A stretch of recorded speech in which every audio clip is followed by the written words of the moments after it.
Alright, welcome to Street Hacker Tutorial, Part 1.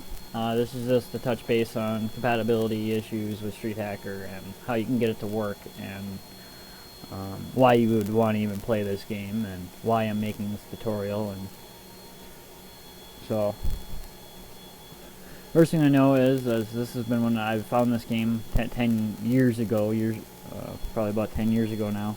And it was just, I had fun at the time when I was playing it on XP, and it always worked good on XP, and it was just a good little, I was interested at the time in hacking games, and I was like, and there isn't much of a, options for those kind of games. Uplink, Hacknet, Hacker Revolution, that's about getting down to about all of them. So, maybe a few I've left out, but other than that, there's very, very, very limited pool. So that's one of the reasons. And of course, if you do YouTube this, I'm probably going to be the one out of only about 5 different people that have made YouTube channels. I think 2 out of that are actually in English, if I'm not mistaken. So it's not very popular YouTube, so there's not much tutorials on it.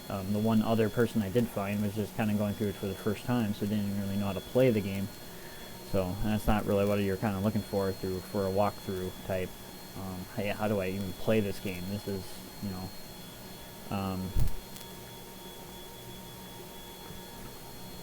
so the reason you'd want to play something like this game is because it's very compatible with older systems. So if you had an old 98 or XP laptop laying around with not much on it, or with very little video or graphics or any of that nature, this game will work. Matter of fact, it will love any computer, 90s or early 2000s.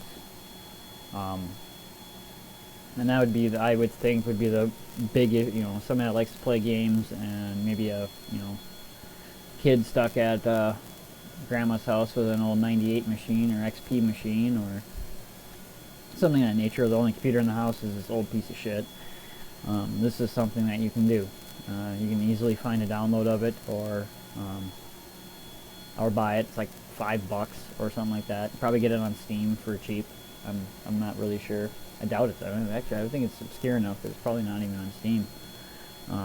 Guess you could comment if that's true, but other places you can get it or whatnot. I just downloaded it on, yeah. So, or from the manufacturer, let's say. Pretty cheap, and it is a fun game.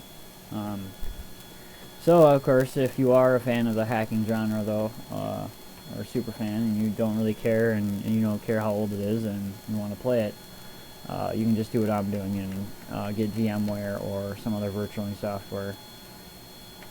And I wouldn't recommend going through the headache of, unless you're already, you're stuck using Linux, and this would be a good way too, is also to do it this way, but is the virtual machine and install a copy of XP and just install your basic old framework drivers and DirectX 9, and I even updated mine to Service Pack 3, and that seemed to do it.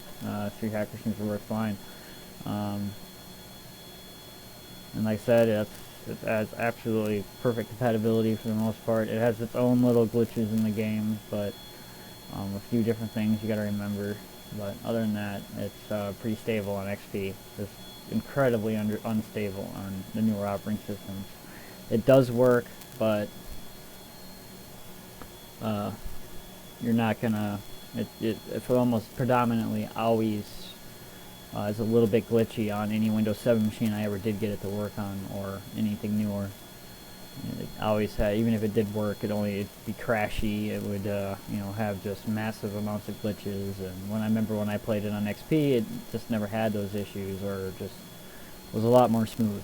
So this is kind of about the only way you'd want to do it.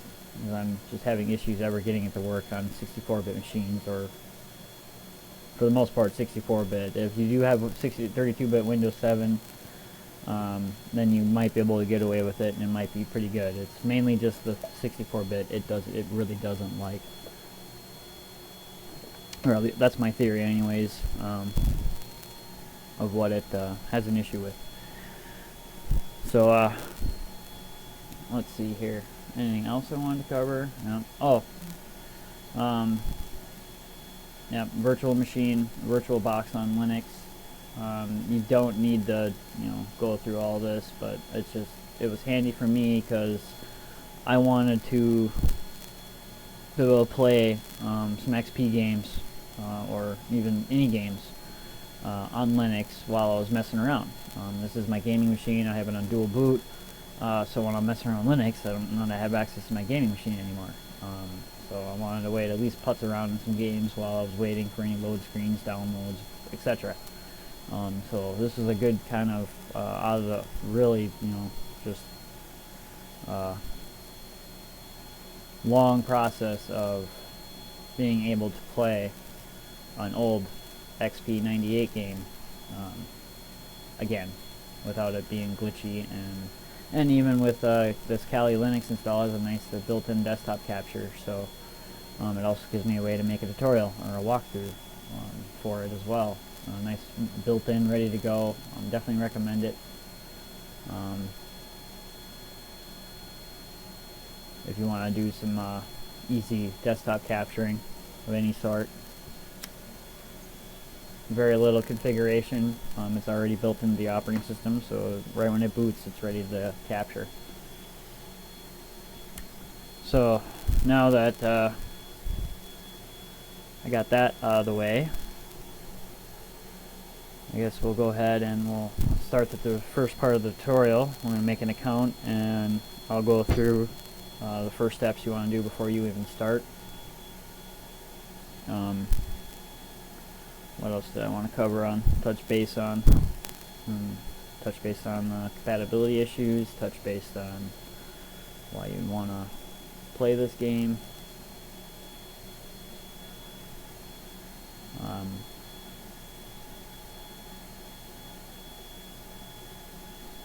Alright, so let's get to it.